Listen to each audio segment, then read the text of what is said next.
오늘 하나님 말씀은 잠언 20장입니다. 잠언 20장. 오늘은 우리가 잠언 20장 중에 한 절을 우리가 집중해서 우리가 묵상하려고 합니다. 여러분 자료에 있는 것처럼 잠언 20장 5절 말씀 우리 한번 한 목소리를 같이 봉독하겠습니다. 사람의 마음에 있는 모략은 깊은 물 같으니라. 그럴지라도 명철한 사람은 그것을 길러내느니라.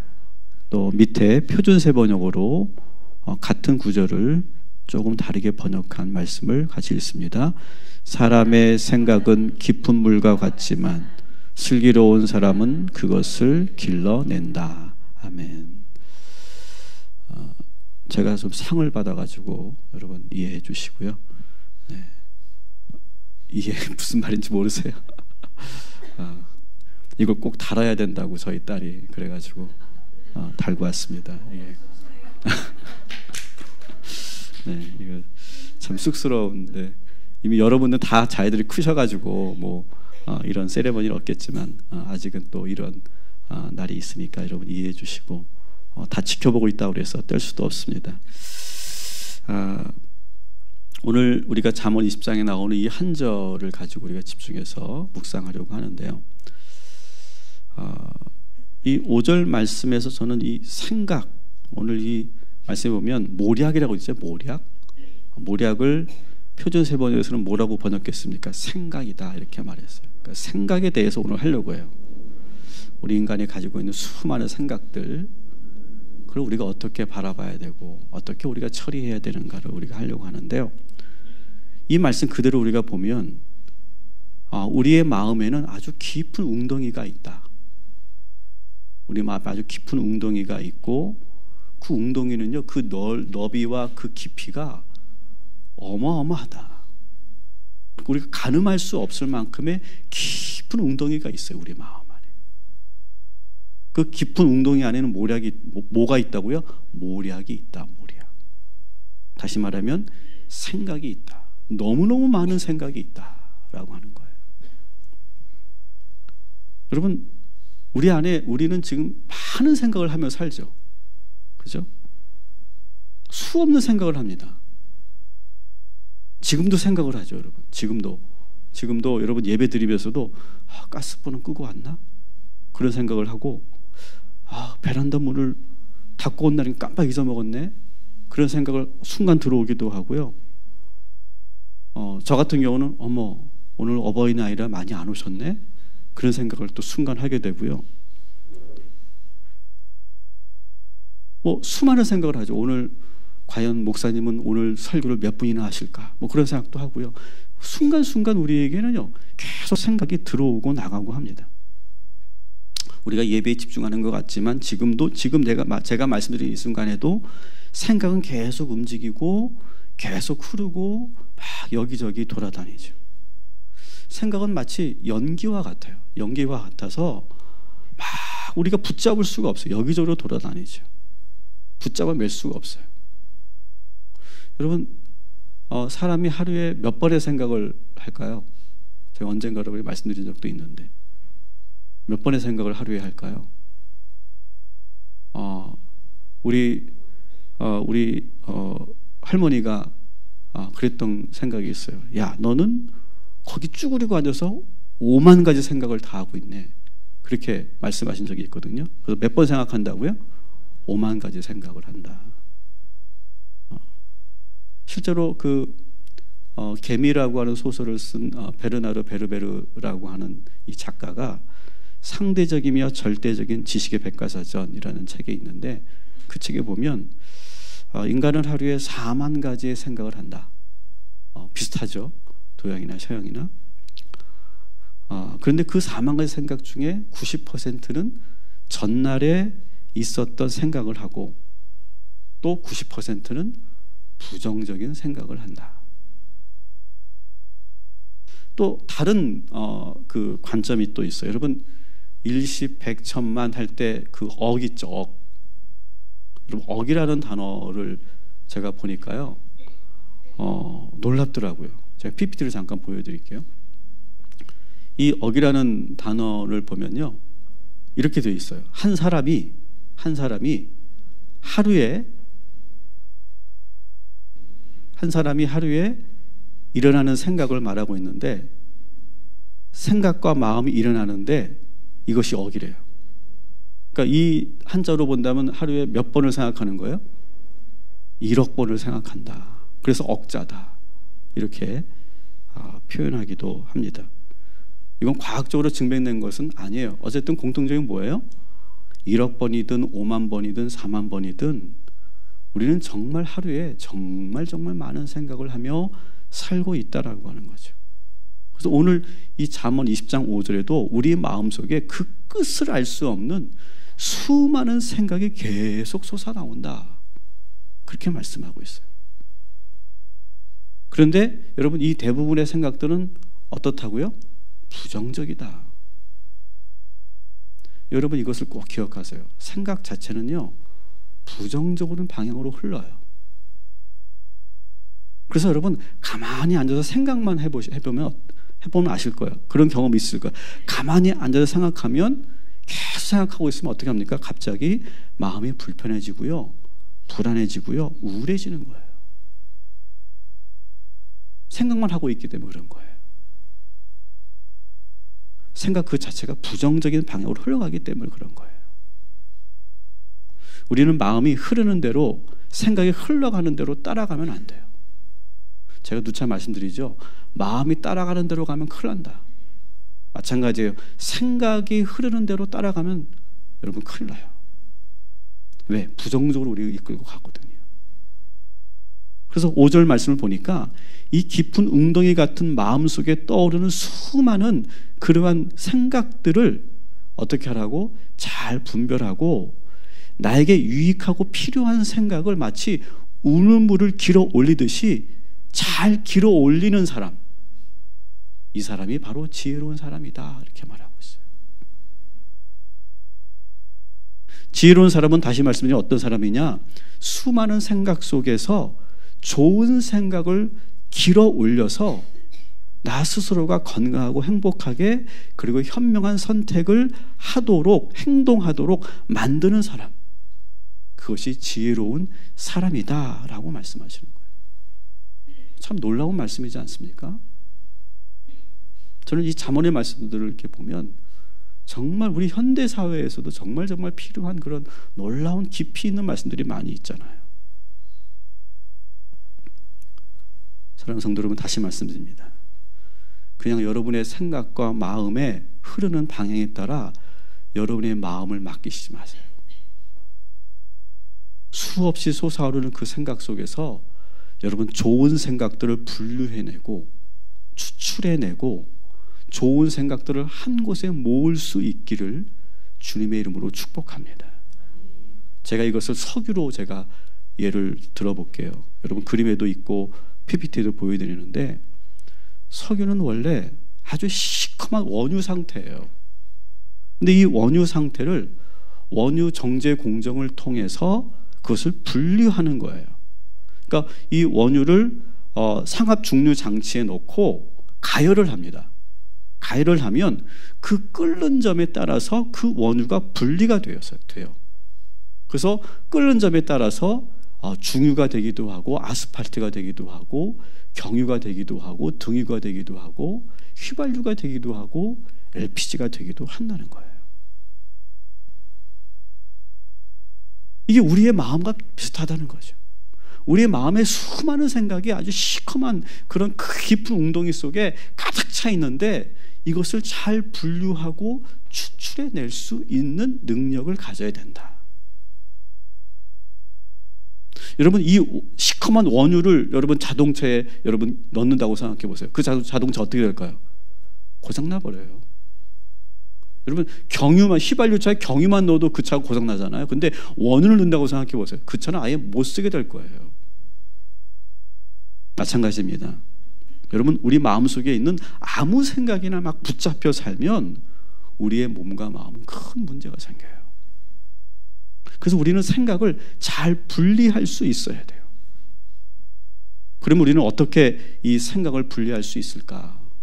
저는 그것을 한번 여러분과 함께 몇 가지를 나누려고 하는데요. 거기 있죠. 따라합시다. 생각 속에 빠지지 말고 생각을 관찰하라. 제가 새벽에도 여러분만의 기쁨을 빼앗기지 않는 법을 여러분 찾아내야 된다. 제가 말씀드렸죠. 물론 그것을 말씀에 근거해서 우리가 찾아내는 건데 여러분만의 기쁨을 빼앗기지 않는 법을 찾아내는 것을 제가 말씀드렸던 것처럼 이 생각을 잘 분류하고 이 생각을 잘 다루는 방법이 있어요. 그리고 많은 그러한 영성에서도 심리학에서도 개발이 돼 있고 또 여러분들이 살면서 이미 그런 어떤 그런 지식을 배우지 않고도 터득한 방법이 있을 거예요. 오늘 여기 있는 것은 제가 공부하기도 하고 제가 스스로 하는 방법이기도 한 그런 노하우다, 이렇게 여러분들에게 말씀드리고 싶어요. 그래서 첫 번째는 생각에 빠지지 않고 생각을 잘 관찰하는 거예요. 어떤 생각이 들어옵니다. 어떤 생각이 들어오면 그 생각이 막 들어오는데 그것이 어느 때는 파도처럼 밀려올 때가 있어요. 여러분, 그러면 그 생각 속에 여러분 빨려 들어가면 어떻게 돼요? 죽는 거예요. 그래서 그 생각에서 빨리 한 발 물러서야 돼요. 그러면서 무슨 생각을 던지냐 하면 내가 지금 무슨 생각을 하고 있는가를 바라봐야 돼요. 실제로 많은 영성가들이 하는 방법이에요. 많은 영성가들이 어떤 기도하기 전에 막 잡념에 사로잡히고 막 여러 가지 아주 복잡한 생각이 막 밀려올 때, 그럴 때 어떻게 하느냐?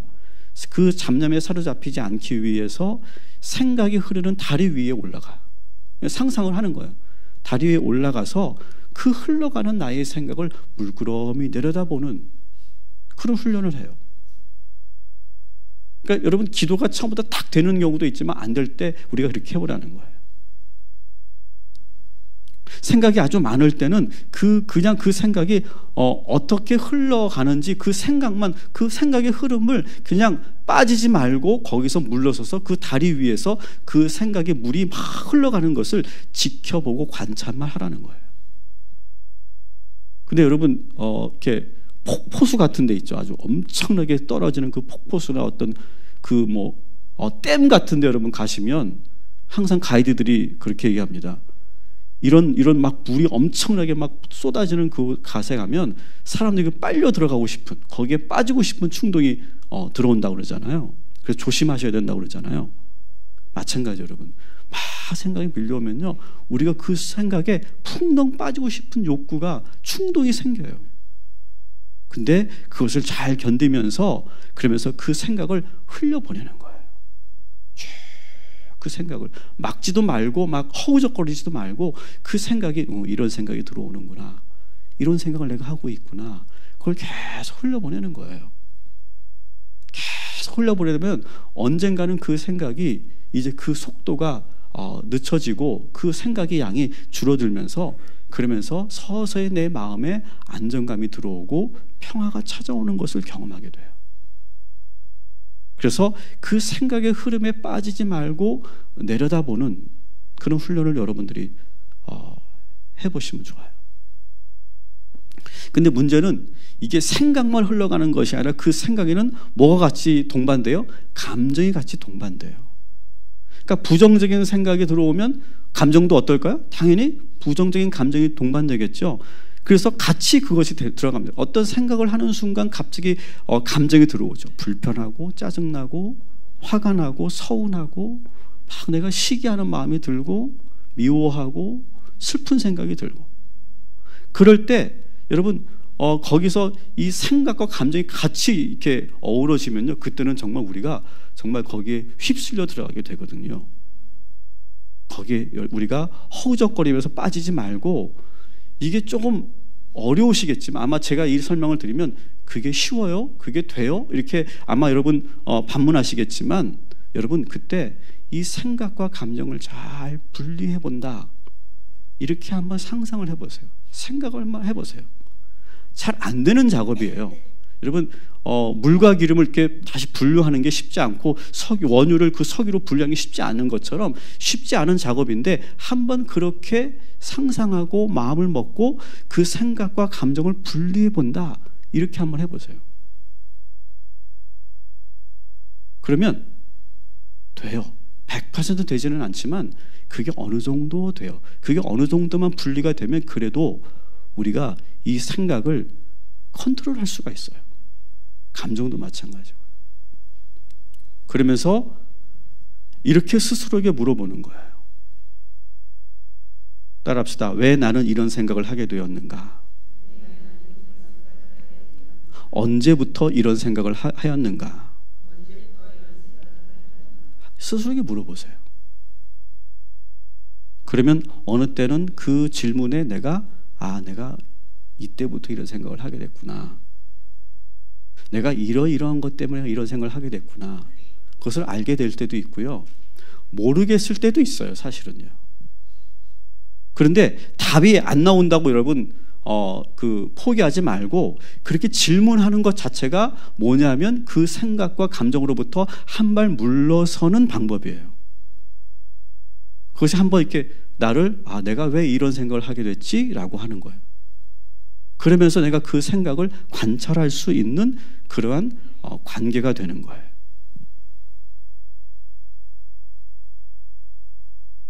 그러다가 내가 이런 생각을 하게 된 이유를 내가 알게 돼요. 근데 이 이유를 아는 순간 더 마음이 불편해질 때가 있어요. 어느 때냐면 그건 내 스스로가 제 마음에서 나오는 답이거든요. 그건 너의 열등감 때문이야. 이렇게 답이 올 때가 있어요. 그러면 어떨까요? 그 답을 들으면 우리가 유쾌해집니까? 더 초라해지고 더 힘들어져요, 마음이. 그리고 어느 때는 그것을 인정하고 싶지 않을 때가 있어요. 슬퍼져요. 그런데 원인을 모르고 그냥 떠오르는 생각에 휩쓸려 가는 것보다 그게 나의 열등감 때문이구나 라고 그것을 내가 깨닫게 되고 직면하게 되면 마음은 조금 아프지만 그것이 현재 나의 모습이라는 것을 인정하게 되면 내가 그 생각에 휩쓸리지 않고 내가 그 마음을 진정시킬 수 있는 그런 힘이 생겨요. 그래서 만약에 그 열등감 때문이야 라고 이렇게 했잖아요. 그러면 마음이 아파요. 인정하고 싶지 않고 괜히 그 말을 하는 순간 내가 더 이렇게 우울해지는 것 같은 느낌이 들 수 있는데 여러분 그래도 괜찮아요. 그때 그 감정을 느낄 때 이 열등감을 빨리 부정하려고 하지 말고 그걸 벗어나려고 하지 말고 그것을 충분히 그 감정을 느껴보는 거예요. 여러분 열등감을 충분히 느끼면 어떻게 될까요? 어떨 것 같으세요? 더 우울하고 더 슬퍼질 것 같죠? 근데 그 열등감을 쭉 들어가는 거예요. 그리고 그 열등감을 충분히 느끼면 너무 어느 때는 힘들고 고통스럽고 그 직면하는 게 너무 힘든데 그런데 놀라운 거는요. 이거를 자꾸 내가 밀어내고 이 감정을 느끼지 않으려고 내가 더 분주하게 뭔가를 하고 사람들을 만나고 내가 쇼핑을 하고 그러면 그러다가 혼자가 될 때가 있잖아요. 그때는 더 강하게 밀려오거든요. 그러니까 차라리 매는 어떻게 돼? 매는 빨리 마는 게 좋은 거예요. 그래서 그런 감정이 밀려오면 확 느끼는 거예요. 그냥 확 직면하고. 그래서 그 감정을 충분히 느끼면서 그러면서 그때 뭘 하느냐? 여기서 그냥 내가 휘청휘청 휘둘리면 안 되고 그때 뭘 하느냐? 그때 하나님께 기도하는 거예요. 이 문제를 놓고 기도하는 거예요. 그래서 이게 내 열등감 때문이라고 자존심도 상하고 속상한데 근데 그때 내가 그것을 느끼면서 기도를 하면요. 하나님께 기도를 하면요. 눈물이 나와요. 어느 때는 사람이 없으면 엉엉 울고 싶을 때도 있어요. 소리도 지르고 싶을 때도 있고요. 막 내 마음이 답답해서 막 가슴도 두드리게 되고요. 막 그렇게 하게 돼요. 근데 이런 기도를 누가 했을까요? 다윗이 이런 기도를 참 많이 하거든요. 다윗이 막 그냥 어떤 그런 아주 어려운 상황이잖아요. 어려운 상황에서 어떤 부정적인 생각이 들어오고 그래서 감정이 막 밀려올 때 이 다윗이 어떻게 했는가? 시편에 보면 너무너무 많은 이러한 다윗의 기도들이 나오기 때문에 아무데나 펼쳐도 지금 제가 여러분들에게 드린 이 비슷한 구절들이 많이 있어요.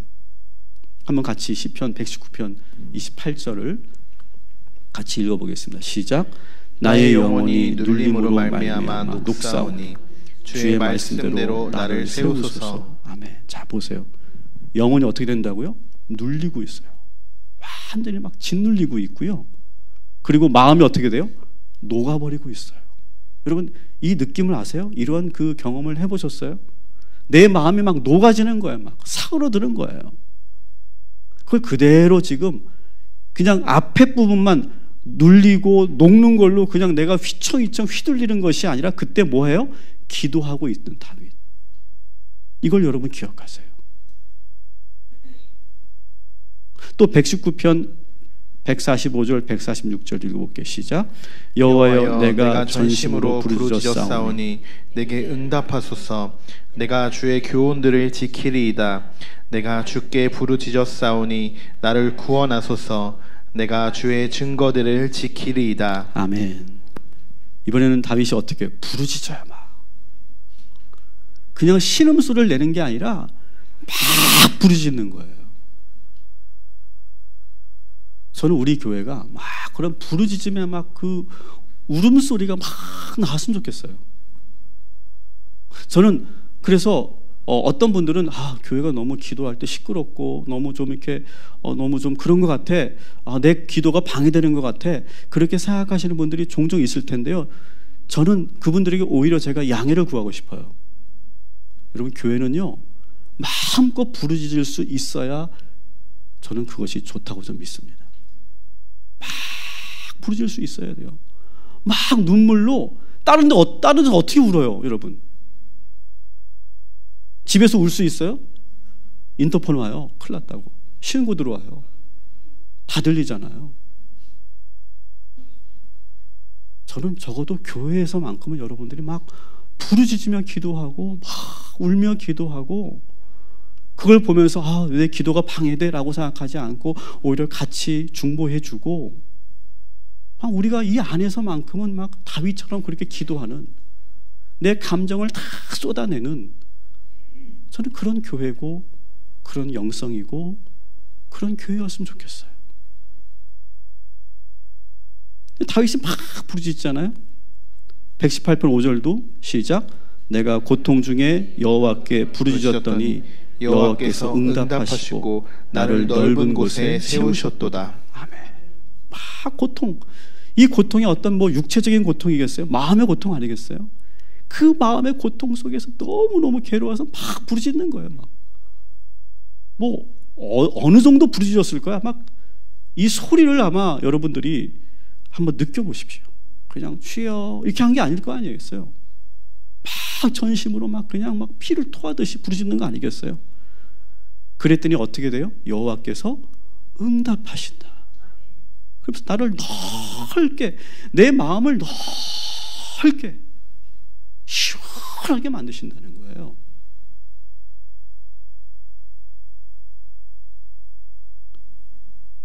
(119편) 176절 시작.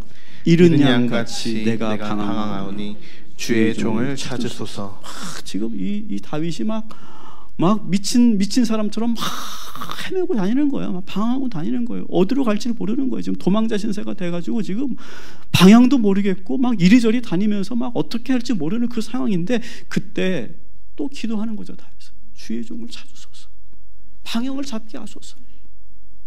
여러분 인생을 살다가 내가 어떻게 해야 될지, 인생을 어떻게 살아야 될지, 내가 여기서 어떻게 결정을 해야 될지 정말 모를 때 여러분 기도하시면 우리 주님께서 우리에게 길을 보여주실 줄 믿습니다. 116편 3절 4절 시작. 사망의 줄이 나를 두르고 수월의 고통이 내게 이름으로 내가 환난과 슬픔을 만났을 때에 내가 여호와의 이름으로 기도하기를 여호와여 주께 구하오니 내 영혼을 건지소서 하였도다. 아멘. 막 사망의 줄이 막 아마 에워싸는 거죠. 막 여기저기 막 그냥 그 다윗을 죽이려고 하는 그 군사들이 막 밀려오면서 막 그렇게 압박해 들어올 때 막 수월의 고통, 막 지옥의 고통, 음부의 고통, 아주 그냥 내가 무저갱으로 빠져들어가는 것 같은 그 공포 속에 있을 때, 내가 환난과 슬픔을 만나서 막 울부짖고 있을 때, 그때 어떻게 해요? 내가 여호와의 이름으로 기도했다. 시편 160편 10절 11절 같이 있으면 시작. 내가 크게 고통을 당하였다고 말할 때에도 나는 믿었도다. 내가 놀라서 이르기를 모든 사람이 거짓말쟁이라 하였도다. 아멘. 너무너무 큰 고통을 당할 때 나는 길을 쓰고 믿었다는 거예요. 나는 정말 믿는다. 하나님을 나는 믿는다. 그런데 주변 사람들이 거짓말쟁이라고 말하고 조롱하고 있는데 계속 내가 그 마음속에 있는 그 불안함을 주님께 토로하면서도 기도할 때 믿음을 지키려고 했다는 거예요. 이런 막 저 피나는 그런 그 자고 노력들을 막 합니다. 이 다윗이. 그러다가 대부분 여러분 이 시편을 보면요, 마지막 결론이 다 어떻게 끝나요? 115편 18절처럼 끝나요. 시작. 우리는 이제부터 영원까지 여호와를 송축하리로다. 할렐루야. 아멘. 여러분 기도하면요, 우리의 마음이 이렇게 변하는 줄 믿습니다. 그래서 저는 우리 교회가 기도 많이 하는 교회, 그리고 마음껏 부르짖을 수 있는 교회, 그리고 그러면서 막 하나님이 응답을 받고 돌아가는 교회, 우리의 마음이 확 시원해져서 우리의 마음이 그냥 넓어져가지고 정말 내가 일어날 때는 정말 하나님께 막 찬양하면서 기쁜 마음으로 나갈 수 있는 교회, 그런 교회 되기를 주님의 이름으로 축복합니다. 다윗은 자신의 부정적인 생각, 죽을 것 같은 감정을 억압하지 않아요. 쌓아두지 않아요. 밀어내지 않아요. 마음껏 분출해요. 마음껏 그것을 느껴요. 충분히 그것을 내가 직면해요. 그러면서 하나님 앞에 마음껏 풀어내며 기도하는 거예요.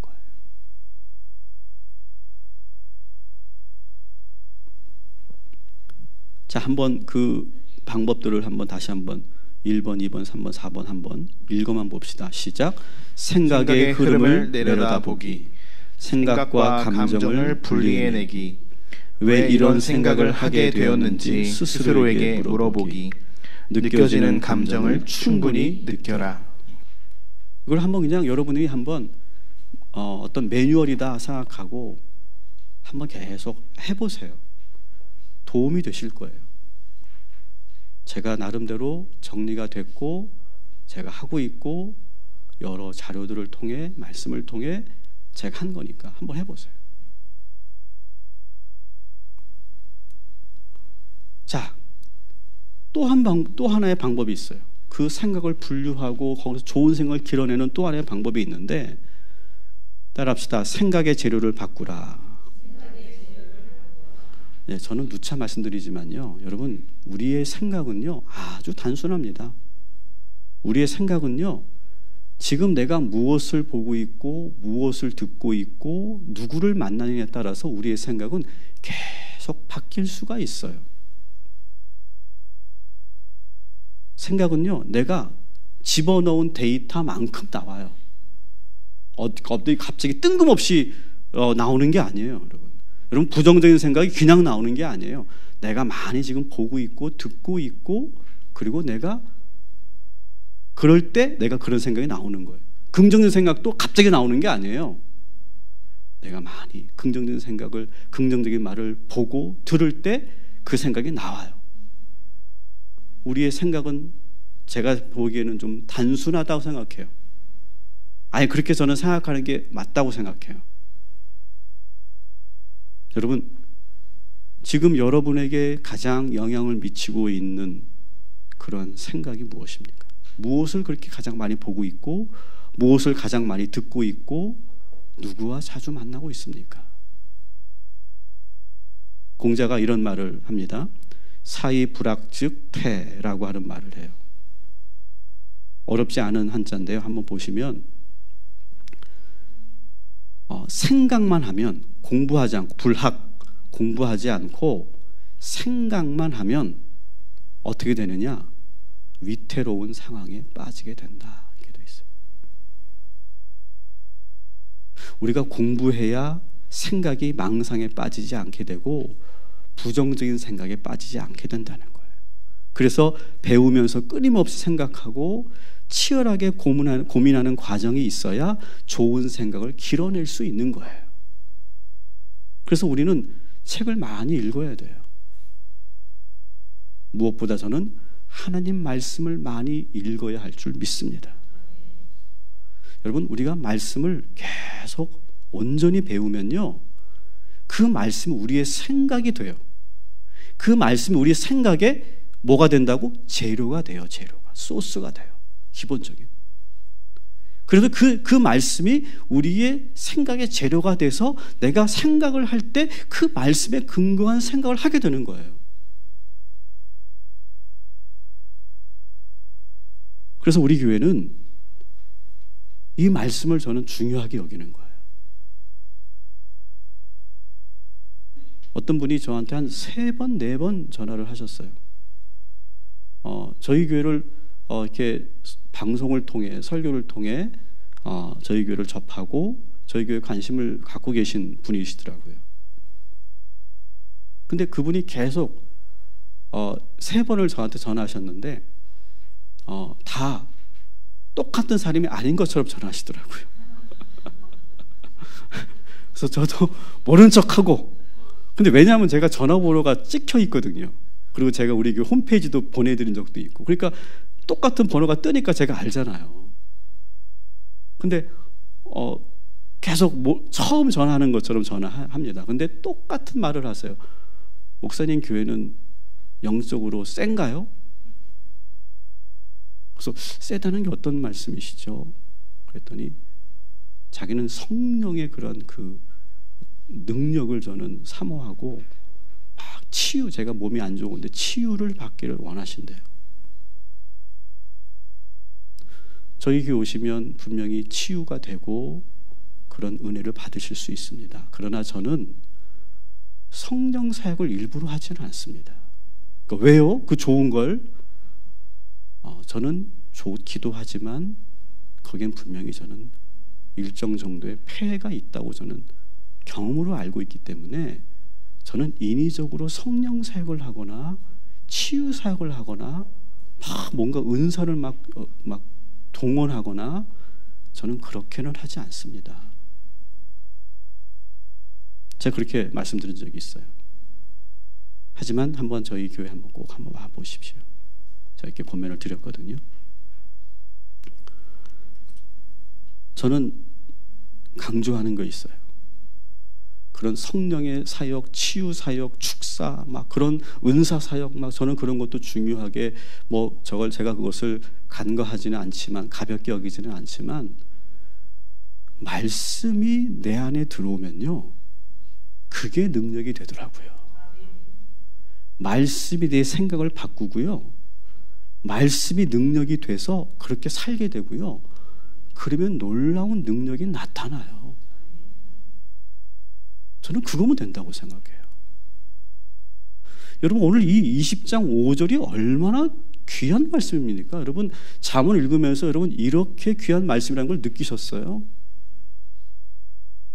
저는 이 말씀을 묵상하면서 정말 많은 그런 은혜를 받았단 말이죠.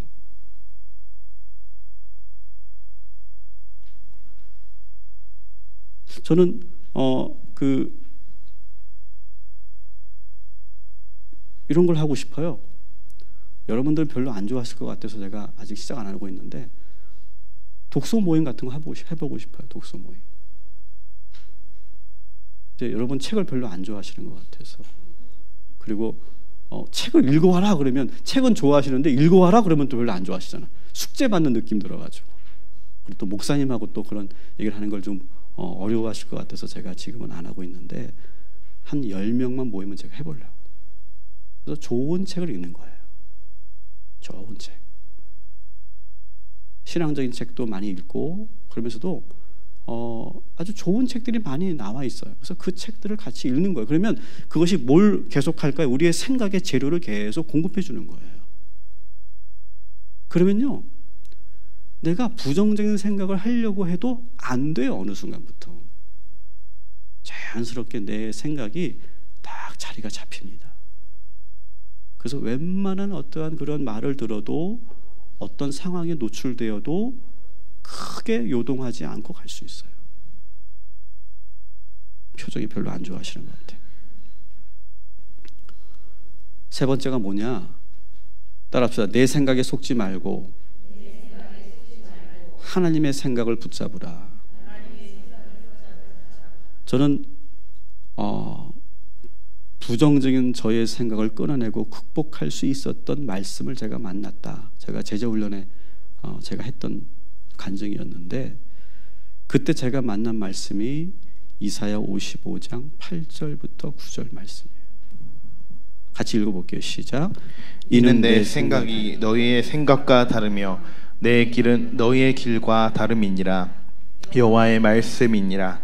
이는 하늘이 땅보다 높음같이 내 길은 너희의 길보다 높으며 내 생각은 너희의 생각보다 높음이니라. 아멘. 아까도 말씀드렸죠. 생각 자체가 부정적이다, 긍정적이다? 부정적이다. 그렇죠? 생각 자체가 부정적으로 흐르고 있어요. 그런데 생각 자체가 부정적으로 흐르는데 기질까지도 그런 인간이라면 어떻게 할까요? 기질까지도 부정적이면, 태어난 게 그렇게 부정적이고 생각 자체도 부정적이면 그 사람은 어떻게 될까요? 바로 제가 그래요. 저는 기질적으로 약간은 좀 시니컬하고 좀 부정적인 그런 성향을 타고난 것 같아요. 생각 자체가 이미 부정적인데 그러면 저는 어떻게 살았겠어요? 그 전에 99% 부정적인 생각 속에 빠져 살았어요. 그로 인해 저는 많은 병을 앓았죠. 제가 직접 우리 시대는 이렇게 그런 증상이 나타나면 막 병원을 가고 그러지는 않았으니까 제가 어떤 진단을 받은 것은 없어요. 하지만 지금 돌아보면 제가 진단은 안 받았고 약은 안 먹었지만 저는 아주 한동안 중증 우울증에 몇 번을 제가 걸린 적이 있던 거를 저는 기억해요. 아마 우울증을 경험해 보신 분들은 아실 거예요. 아, 이러다 죽는 거구나. 사람이 이렇게 죽는 거구나, 이런 생각이 들어요. 그래서 정말 그 죽음에 대한 그런 문턱까지, 생각까지 막 이렇게 들어가는 거예요. 막 밑바닥까지. 그런데 놀라운 거는요,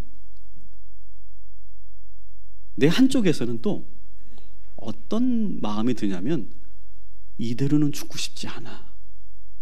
그런 뭔가 꿈틀거리는 그게 있더라고요. 근데 제가 그때 죽고 싶다라고 하는 생각을 길어 올리지 않고 이대로는 내가 죽고 싶지 않아 라고 하는 생각을 제가 길어 올렸던 거예요. 바로 이때 제가 만난 말씀이 바로 이 이사야 55장 8절의 말씀이에요.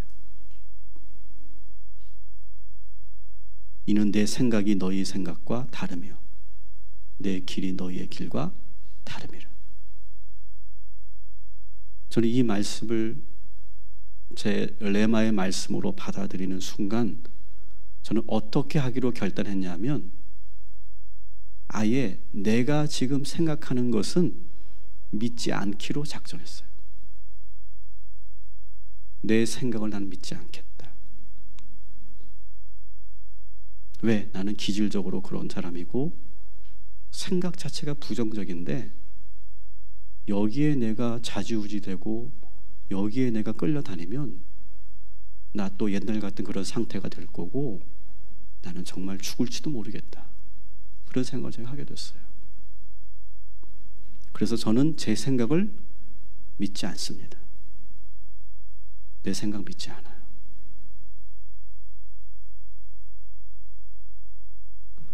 대신 저렇게 어떻게 하느냐? 저는 하나님이 주시는 생각을 공급받기를 기다려요. 그러면서 어떻게 하느냐? 나에게 도움이 안 되는 생각은 다 버리는 거예요. 이런 생각이 들어와요. 근데 내가 그걸 판단해요. 필터링을 해요. 이 생각이 나에게 도움이 될까? 별로 도움이 안 되면 나는 과감하게 버려버리는 거예요. 이게 돼요? 라고 반문하시는 분도 계시겠지만 저는 돼요. 왜? 저는 죽을 뻔했거든요. 저는 돼요. 왜? 내가 살아야 되기 때문에. 이 생각 나는 그거 다 도움이 안 돼. 다 버려버리는 거예요.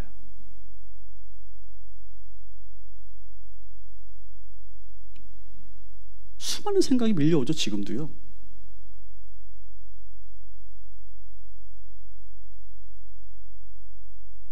근데 그때마다 저는 어떻게 했냐? 그 수많은 생각 지금도 밀려와요. 오늘 아침에도 저는 부정적 생각을 느꼈어요. 와요. 그분이 항상 와요. 저에게는요. 저는 귀신이 오는 건 아니고 생각으로 와요. 그렇게 그분이. 그럼 저는 어떻게 한다? 정반대로 행동한다. 하나님이 주시는 정반대의 생각으로 제 마음을 채우려고 해요.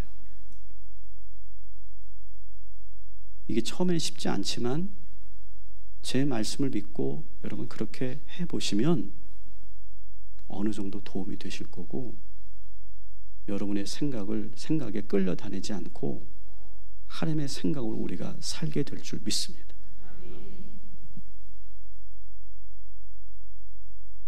뷰티풀 마인드라고 하는 영화를 보시면 거기에는 그 정신분열에 걸린 아주 천재적인 수학자가 나옵니다. 이 천재적인 수학자는 자아가 분리되어서 처음에 저희도 처음 영화를 보는 사람도 그 주인공에게 아주 좋은 친구가 있는 줄 알았어요. 영화 그렇게 전개가 돼요. 아주 재미있고 이 주인공은 아주 그 수학을 천재적인 수학자니까 아주 그 모든 게 다 건조하고 냉철하고 혼자 있기 좋아하고 소심하고 그리고 막 사람들과의 대인관계가 부족하고 막 그런 친구인데, 옆에 같이 있는 룸메이트는 아주 쾌활하고 사람들하고 잘 사귀고 뭐든지 유능하고 뭐 사람들 앞에서 아주 재미있게 사람들의 분위기를 막 이끌어가는 그런 친구예요. 나중에 알고 봤더니 그게 그 주인공에 떨어져 나간 자아더라고요. 근데 그 친구가 하는 말을 이 주인공이 안 듣는 것 같지만 계속 들으면서 그러면서 이상하게 되는 거예요. 이 친구가요. 나중에 알고 봤더니 실제 인물이 아니라 그 주인공 마음속에 떨어져 나간 또 다른 자아가 계속하는 그런 속삭임들이었던 거예요. 그 친구의 말을 자꾸 들으면서 이 주인공이 점점점 더 그 병이 심각해지는데, 그런데 어느 순간 이것을 깨닫고 이 주인공이 어떻게 하냐면 계속 이 옆에 있는 친구가 계속 뒤에서 막 조잘 하거든요. 근데 외면하는 거예요. 듣지 않는 거예요. 그리고 그 존재를 인정하지 않고 일상생활을 하는 거예요. 근데 계속 쫓아다녀요. 계속 쫓아다니면서 계속 괴롭히는데 그것을 의식하지 않는 거예요. 거기에 빼앗기지 않는 거예요. 저는 그 영화가 참 저에게 도움이 된 것 같아요.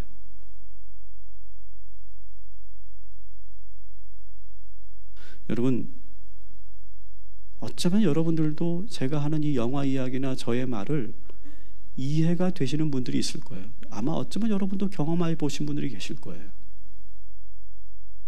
절대 속지 마십시오. 그리고 그 말에 휘둘리지 마십시오. 그리고 여러분들에게 도움이 되고 유익이 되는 그 생각만 붙잡으십시오. 하나님께서 그 생각을 우리에게 지금도 계속 공급하여 주고 계심을 믿으시기 바랍니다.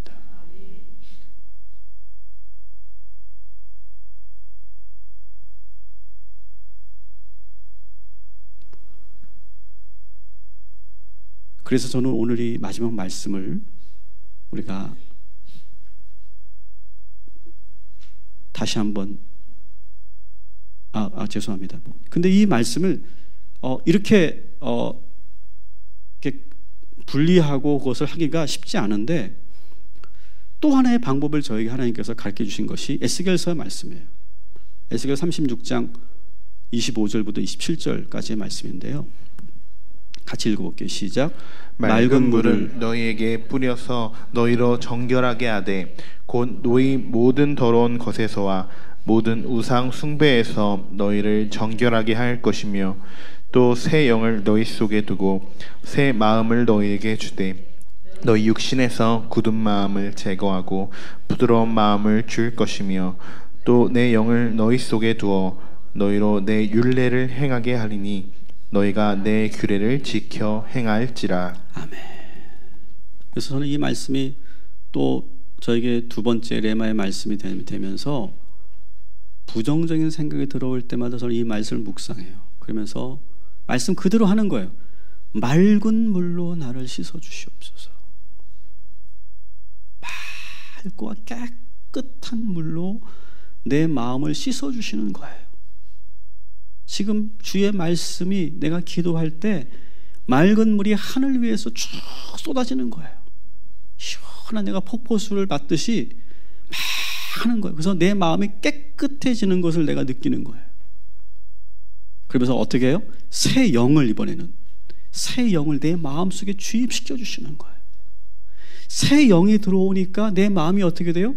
새 마음으로 바뀌죠. 새 마음으로. 그러면서 어떻게 돼요? 우리 육신이 굳은 마음이 부드럽게 돼요. 그리고 거기서 끝나지 않고 이제는 어떻게 해요?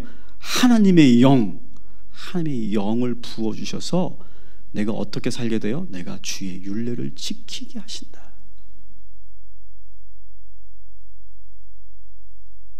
놀라운 것은 제가 말씀 그대로만 제가 상상하며 묵상했더니 제 영혼과 마음과 육신이 그대로 반응하더라는 거예요.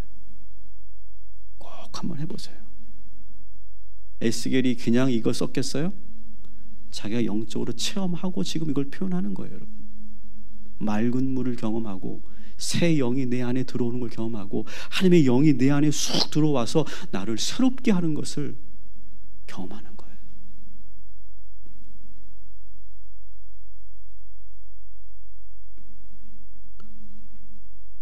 이렇게 여러분이 하시면 여러분 마음속에 있는 그 수많은 생각들 가운데 나쁜 생각은 다 걸러내고 좋은 생각을 길어낼 수 있게 될 줄 믿습니다.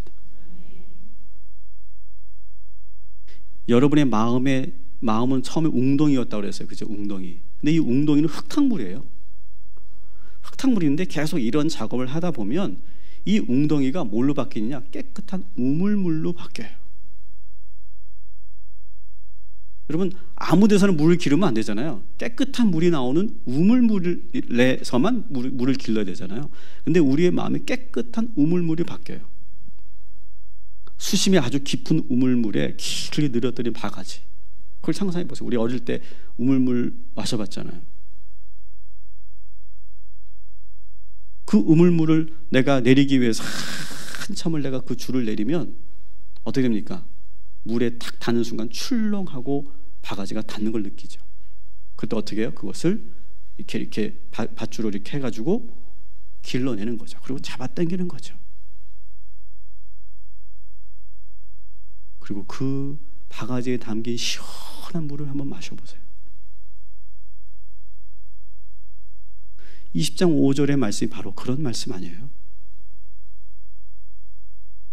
그리고 그 물로 여러분의 몸과 마음을 깨끗이 씻으시고 그 더러운 것들을 모두 깨끗게 하는 이 물을 길러내는 지혜로운 사람들 되시기를 주님의 이름으로 축원합니다. 그래서 마지막 이 잠언 20장 5절을 한 번 더 읽고 우리가 기도하는 시간을 갖겠는데요. 같이 읽습니다. 시작. 사람의 마음에 있는 모략은 깊은 물 같으니라. 그럴지라도 명철한 사람은 그것을 길어내느니라. 아멘. 아무 물이나 기르지 마시고 깨끗한 물을 길어내시고 여러분의 도움이 되는 생각을 길어내시고 그리고 그 어떤 것도 여러분들을 휘둘리지 않도록 여러분의 몸과 마음과 영혼을 지켜가는 저와 여러분이 되기를 주님의 이름으로 축원합니다.